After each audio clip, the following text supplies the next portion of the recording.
2020. Yeah, exactly. It's like it's one of those things, dude, where it's like there's a way to have a conversation about things. You know what I mean? They're like me and you like talking shit about something. Yeah, if we were actually talking to the person that we were talking to, it would be a different conversation. We wouldn't be like giving them shit. I mean, if it was Dan or Nick or James or a couple, like we probably would give them shit like that because we know them. But if it was actually having a conversation with someone that you don't know, that has differing opinions, that has a different skin color, a different gender, a different upbringing, whatever you want to say, like there's a way to talk to people.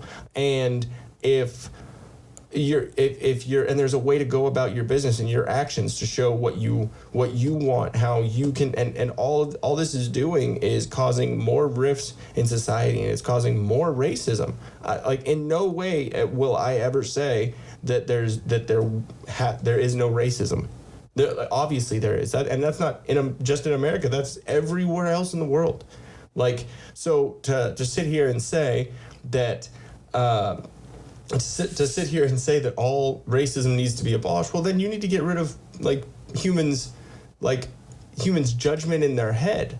I mean, because of my experiences that I've gone through, I judge people based on that. Do I treat them that way when I actually speak to them or when I'm around them? Or no, I don't. I treat them the way that they deserve to be treated, which if they treat me with respect, I'll respect them back. There's no reason to go against that. Yeah, but you have to admit, regardless of whether, you claim to be not racist and all this. Yeah.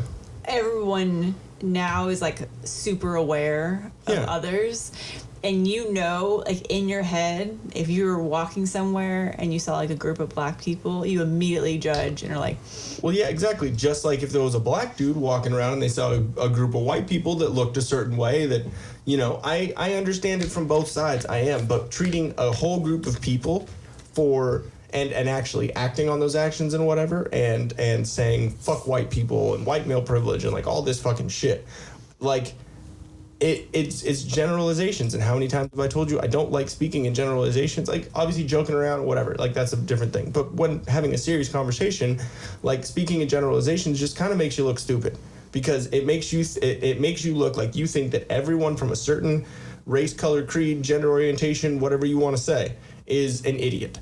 Mm-hmm. Right? Or is this, or is that, or is perfect, or is infallible, which neither of those things are true of any human. So, like, if you're going to sit here and say that Black Lives Matter, then and then burn down black businesses and black neighborhoods and do all that, when a lot of the Black Lives Matter protests and riots, and from what I've seen, this is only my experience. I'm not going off of, I wasn't there, whatever. I'm just reacting. Like, it seems like it's mostly white people. Mm-hmm.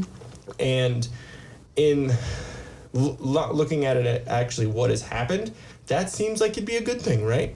It seems like there are black people that need to be represented, and then so white people are, supporting that and all that. That's great. If it was not based on misinformation and all this media throwing everything around, like a good number of the cases that have been out, that all this outrage and everything, a good number of them have information that hasn't come out yet or is still coming out. Mm-hmm. That's what happens in a court case. That's what happens in any case. It takes a second for the information to come out because it's being processed, it's being investigated. So if immediately we come out and we say, they're a murderer, they're a pig, all cops are bastards, all this, you're not giving anyone their due process. And I can understand there could be an argument for the cop didn't do due process for but in most of the cases has come out, something has been done. There's a crime that has been committed, and there is something that led up to that being the due process. Mm-hmm. I mean, I just heard that the Jacob Blake, the one in Kenosha, mm-hmm. the one who got shot in the back and he's still alive and he's paralyzed now. I heard that after they tased him, before they shot him in the back, in the car, the woman who he raped, who had the restraining order, were telling the cops, he has my car keys and he's gonna steal my kids. What do you do if you're that cop? So now that guy is paralyzed? Now that guy is paralyzed. Good luck raping anyone now. Does it work? Sorry. I don't even know. I mean, it sucks. We can make, all the Karma. jokes in the world. Play stupid games, win stupid prizes. That was Sorry, cheesy. I have Yeah, I don't have to. Because, zero sadness yeah, there's for no anyone sympathy who did something bad, and then that's what happened. Exactly. But everyone's loud about the second act, not the first act that got that person to that issue. Exactly. There are football players wearing Jacob Blake's name on the back of their helmets, and it's basically celebrating someone who raped someone. Kamala Harris, the Democratic vice presidential I almost said camel toe. The vice presidential candidate, the Democratic one, she is, that all came out stupid, The one words are wearing hard. the Timberlands? The shitty Tims. They're like they're the fucking white girl Tims. I'm sorry, they really are. But she went and was saying that she's proud of him for standing all this and said a bunch of like non-disparaging things about him. He can't stand anymore. Damn. God damn, man. But no, it's crazy. Like, obviously, like, yeah, a part of me has empathy that that's a shitty situation. I get it. But that he had no right to do what he did.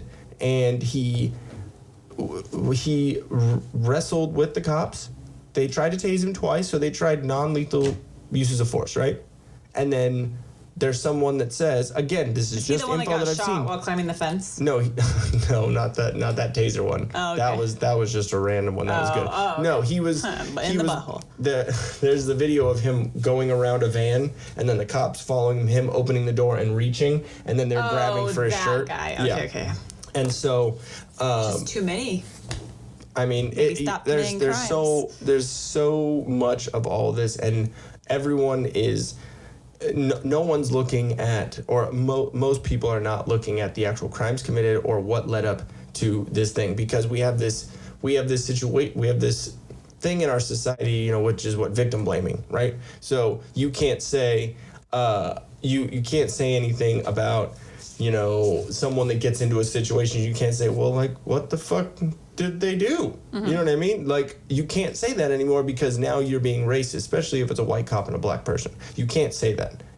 There's plenty of situations and plenty of instances where people don't get shot by the cops when they do something wrong, probably because they comply. Mm-hmm. You know what I mean? And if you're not even doing anything wrong, it's probably a good idea to comply. Just go with it. You can always sue the city. You can always, wrongful, whatever. But if you don't comply, you're not making yourself look better for that case. You're literally making yourself look worse, because now they're going to look because those judges, those jurors, whatever, they were not there in that situation. So all they can look back on is body cam footage or facts that came out of the case, witness report, whatever. So if everyone's saying you were resisting arrest and you were being a dickhead, they can't, So what's happening with that case then? I think the cop, I think it's just being investigated right now. I haven't really, I'm like, a lot of it I listen, like, watch and like read up on it a little bit, and then I just get fucking annoyed with it because it's so much misinformation. And I'm not saying that everything that I've read is true or false or whatever. This is just information put out there, and I'm just trying to sift through it. And it just seems like everyone is so rushed to judgment on both fucking sides. And it's like, why can't we just wait? Why can't we just wait until information comes out and not riot in the fucking streets and burn down other people's fucking businesses? Or discredit and condemn a whole group of people for one thing. Burn down their homes. And it's like all these people are being, but there's a video of, I think it was in Kentucky where the Breonna Taylor case was. Mm-hmm. When the Breonna Taylor verdict came out, there were riots that night there. And there's a video of a U-Haul truck literally pulling up, opening the back door, and a bunch of protesters pulling out it's all abolished. The professional protesters, not it's even all being, from that city. Yeah, but it's like but it was signs. It was signs and shields and shit to throw and all this just piling out of the U-Haul. And it's like, That's when you what the wish you had fuck? one of those big old like missile launchers right into the back of the truck. Or grab one of their Molotov cocktails. Did you see the video of someone throwing a Molotov cocktail into a big group of police walking down the street? It's ridiculous. Like, can God just release his wrath on people? I think that's what's happening. Did you like what you just saw? Or are you horribly triggered by what you just saw? If you want more of it, it's right here. You can go on Twitter and talk all about it. And you can get more triggered by checking out these awesome videos to the left over here. Ready and willing.